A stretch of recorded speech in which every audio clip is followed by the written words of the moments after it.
Kita akan bahas malam ini tentang bagaimana sih memahami konsep rezeki itu dalam Islam. Memahami konsep rezeki dalam Islam. Ini kan yang suka dihebohkan oleh manusia itu tiap hari tentang rezeki, ya kan? Kalian kesini ceritanya mau kemana? Mau cari rezeki katanya.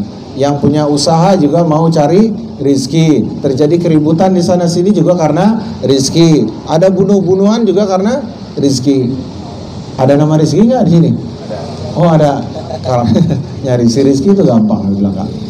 Harap dipahami, ini adalah memahami rezeki sesuai dengan apa yang kita dapatkan sumberin dari Al-Quran dan hadis, dan juga penjelasan para ulama, dan juga sebagian ada contoh-contohnya.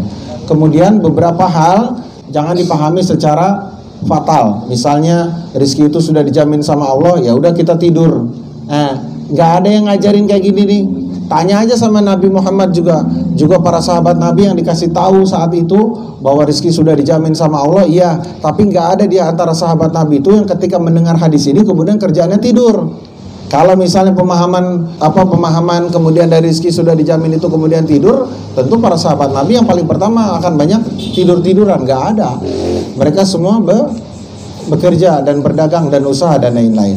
Yang pertama, kita memahami konsep rezeki dalam Islam yang paling pertama, paling pokok, bahwa semua makhluk mau yang berakal ataupun tidak berakal itu rezekinya telah dijamin oleh Allah Subhanahu wa taala. Allah berfirman dalam Al-Qur'an, "Wa ma min dabbatin fil ardi illa 'alallahi rizquha." Tidak ada satupun binatang yang melata yang bergerak di bumi ini, di dunia ini, kecuali Allah yang menanggung rizkinya.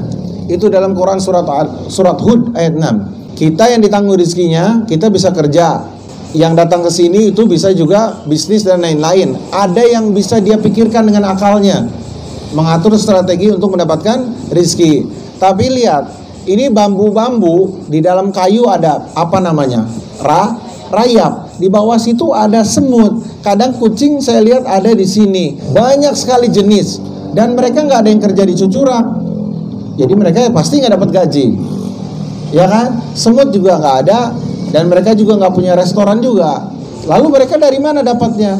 Itulah maksud dari sini tadi, bahwa Allah telah menjamin rezeki mereka. Pahami benar-benar, yang bergerak di muka bumi ini telah ditanggung rezekinya oleh Allah. Ini pemahaman pertama, semuanya telah ditanggung. Kemudian itu dalil dari Al-Quran, dari hadis. Rasulullah SAW bersabda, ini diriwayatkan oleh Imam Muslim.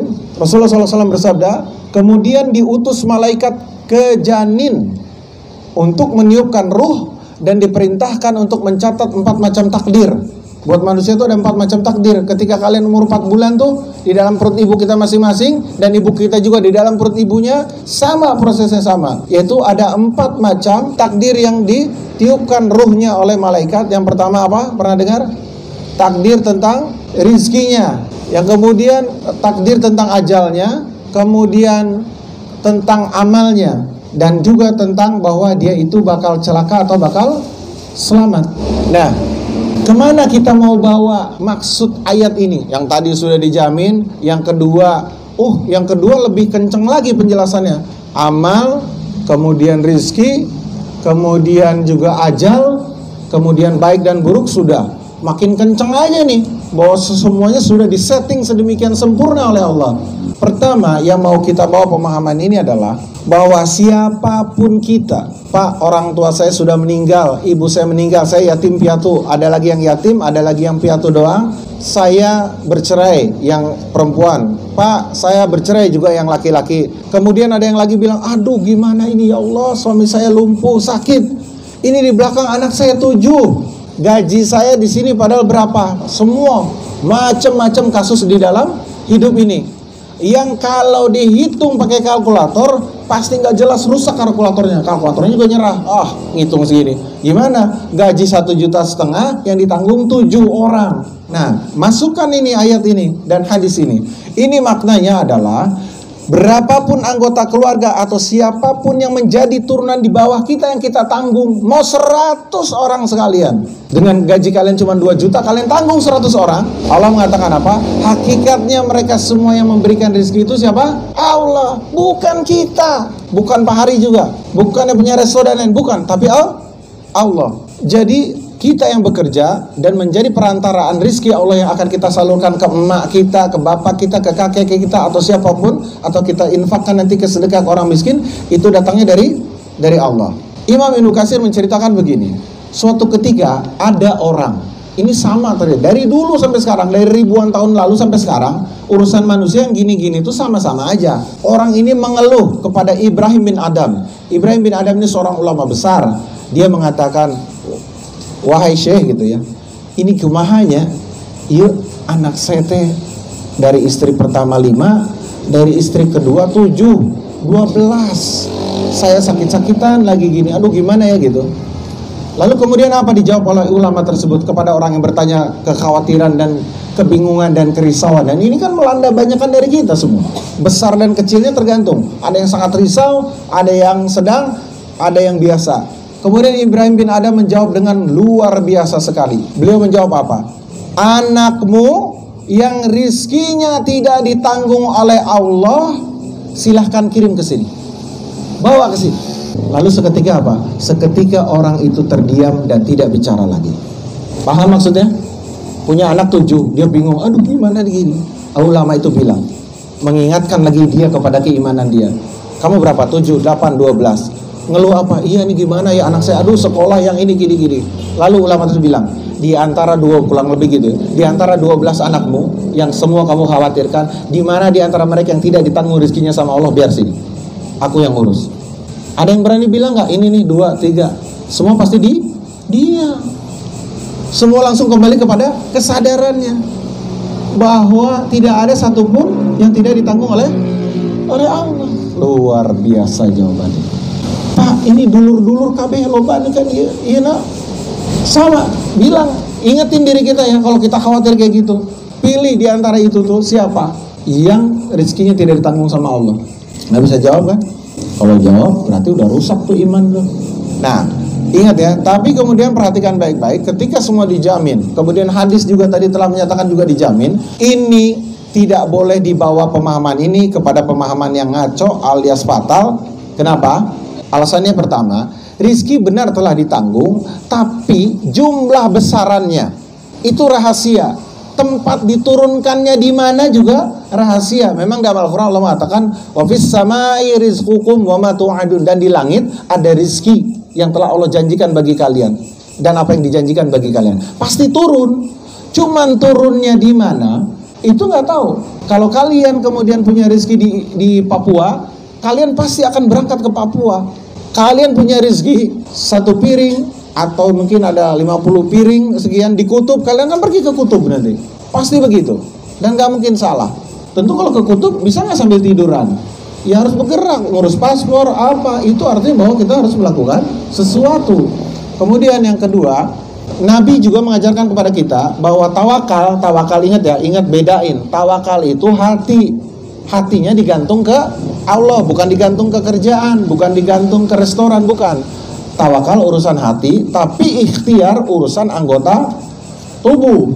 Ikhtiar, kenapa? Kalau dalam hadis Rasulullah SAW mengatakan, seandainya kalian bertawakal kepada Allah dengan sebenar-benar tawakal, jadi tawakalnya full, hatinya 100% kepada Allah, tawakal penuh seperti itu, niscaya Allah akan memberikan rizki kepada kalian sebagaimana Dia memberikan rizki kepada seekor burung yang keluar pada pagi hari dalam keadaan lapar, lalu sore harinya pulang dalam keadaan kenyang. Burung nggak pernah kuliah, burung nggak pernah ngelamar kerja, dan burung juga nggak punya slip gajian bulanan. Dicontohnya sama burung. Jadi kata Allah, kalau kamu hati gantung 1000% kepada Allah, Allah akan berikan tuh apa yang diberikan kepada burung. Nah, Imam Ahmad juga menjelaskan apa? Hadis ini juga tidak boleh dipahami bahwa tidak boleh adanya tidak usah adanya usaha, salah. Justru hadis ini menjelaskan apa? Si burung tadi diam nggak di sangkarnya? Enggak. Dia pergi kepakan sayapnya, dan itu berlangsung dari mulai siang sampai sore baru balik lagi.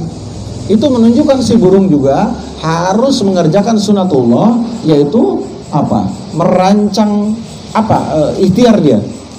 Nah kemudian konsep kedua, pegang, camkan baik-baik, hingga berkurang namanya bunuh-membunuh, hingga berkurang namanya nipu, hingga berkurang namanya korupsi, hingga berkurang semuanya kemaksiatan yang sebagian besar disebabkan karena masalah rizki, cari rizki, hal seperti ini, iya kan? Seperti itu.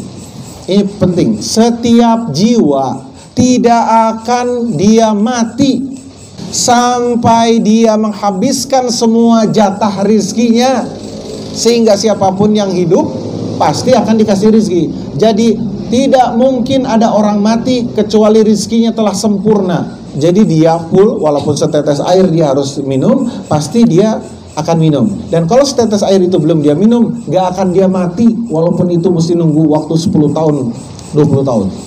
Di dalam riwayatnya Rasulullah SAW bersabda, wahai sekalian manusia, ya Yuhannas, inna ahadukum la yamuta hatta yastakmila rizqahu. Wahai manusia, sesungguhnya kalian tidak akan mati sampai sempurna jatah rizkinya. Karena itu jangan kalian merasa rizki kalian terhambat, dan bertawakalah kepada Allah. Wahai sekalian manusia, carilah rizki dengan baik, ambil yang halal dan tinggalkan yang haram. Ini juga mengatakan apa? Jangan kalian merasa kemudian terhambat rizkinya. Aduh, ya kumanya gini. Kalian misalnya pegawai, wah gini duit sakit-sakit ngumpul gaji segini.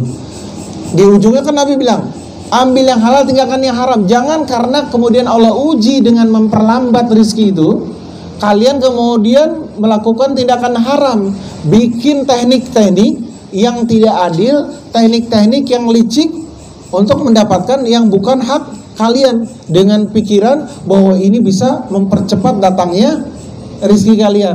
Itu Nabi bilang tadi, tinggalkan yang haram, ambil yang halal, bertakwalah kepada Allah. Justru Nabi bilang perlambatan rezeki kalian tadi boleh jadi kalian tidak bertakwa, maka bertakwa kepada Allah. Kalau konteksnya pegawai, bertakwa itu adalah bekerja secara profesional dan amanah.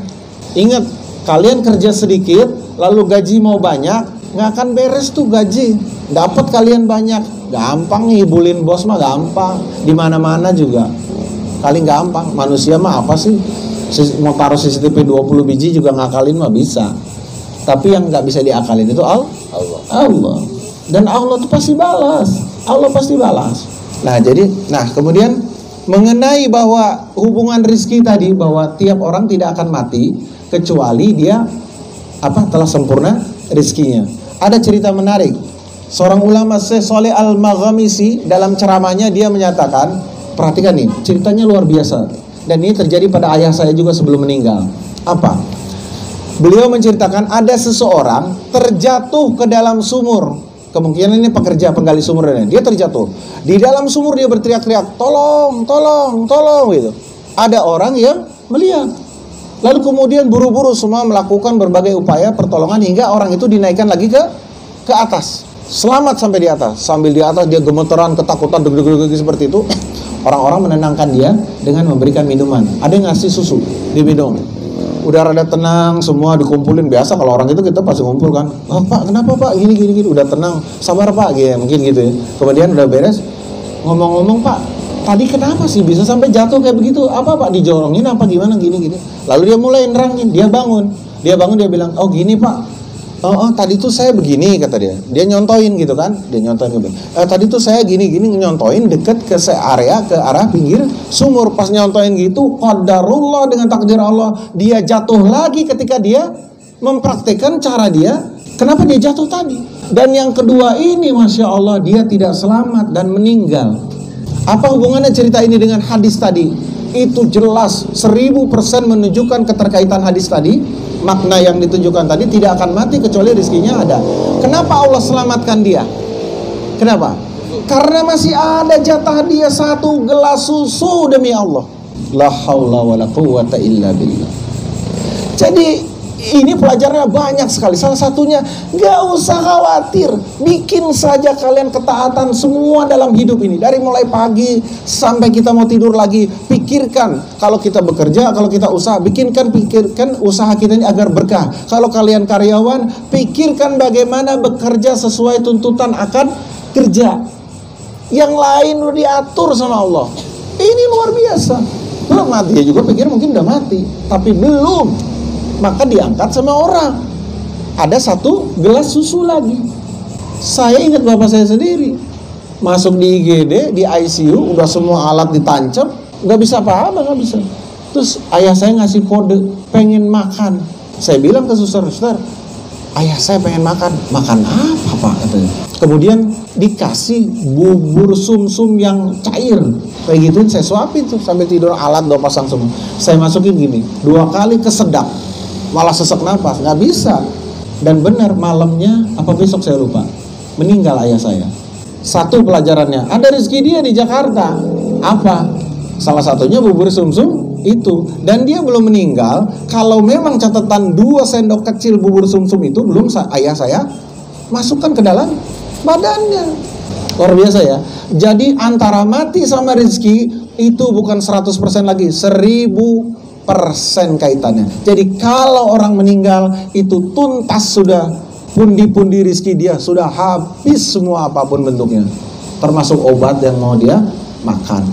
Seperti itu. Jadi kalau masih ada tidak akan mati. Datangin nama Kopassus, tembak sama 10 orang Kopassus pakai AK-47 dan lainnya, nggak mati. Karena dia sorenya harus nongkrong di warteg makan. Harus makan peda di Cicurak misalnya. Jadi santai aja bro. Kerjain aja kerjaan tugas ente sesuai juklaknya, SOP-nya di sini kerjain. Gak usah mikir mau naik gaji dan lain-lain. Itu akan ngiringin. Itu udah pasti sama Allah. Kan itu.